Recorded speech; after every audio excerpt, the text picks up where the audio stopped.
فرعون مصر کا بادشاہ تھا۔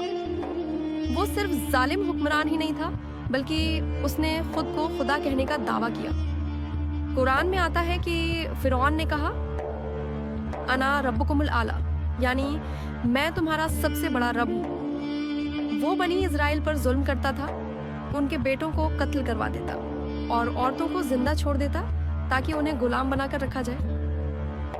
اللہ کا پیغام اللہ نے فرعون کی ہدایت کے لیے حضرت موسیٰ علیہ السلام کو بھیجا۔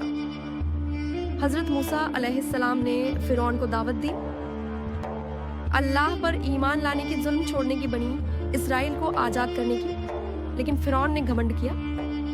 اس نے حضرت موسیٰ علیہ السلام کو جادوگر کہا اور اللہ کی آیتوں کو جھٹلا دیا۔ بنی اسرائیل کا نکلنا جب فرعون اپنی ضد پر اڑا رہا تو اللہ نے حکم دیا کہ حضرت موسیٰ علیہ السلام رات کے وقت بنی اسرائیل کو لے کر نکل جائے۔ فرعون کو جب خبر ملی تو وہ اپنی پوری فوج کے ساتھ حضرت موسیٰ علیہ السلام کے پیچھے دوڑا۔ سمندر کا چمتکار، حضرت موسیٰ علیہ السلام جب سمندر کے کنارے پہنچے تو بنی اسرائیل گھبرا گئے، پیچھے دشمن اور سامنے سمندر۔ حضرت موسیٰ علیہ السلام نے فرمایا کداپی نہیں، میرا رب میرے ساتھ ہے۔ اللہ نے حکم دیا اپنے عصا سے سمندر پر مارو۔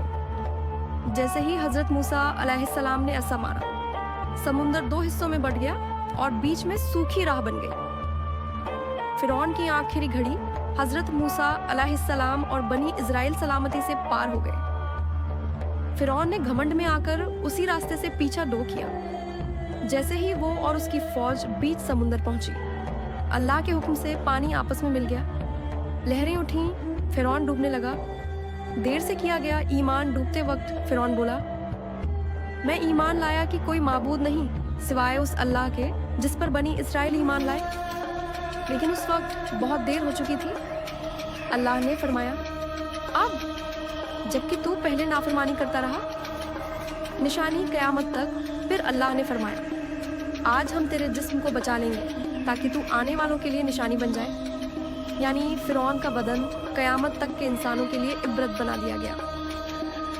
آخری پیغام یہ واقعہ ہمیں سکھاتا ہے کہ گھمنڈ انسان کو تباہ کر دیتا ہے، ظلم کا انجام تباہی ہے، موت کے وقت کا ایمان قبول نہیں ہوتا، اللہ کی پکڑ سے کوئی نہیں بچ سکتا۔ یہی ہے انجام خدائی کا دعویٰ کرنے والوں کا۔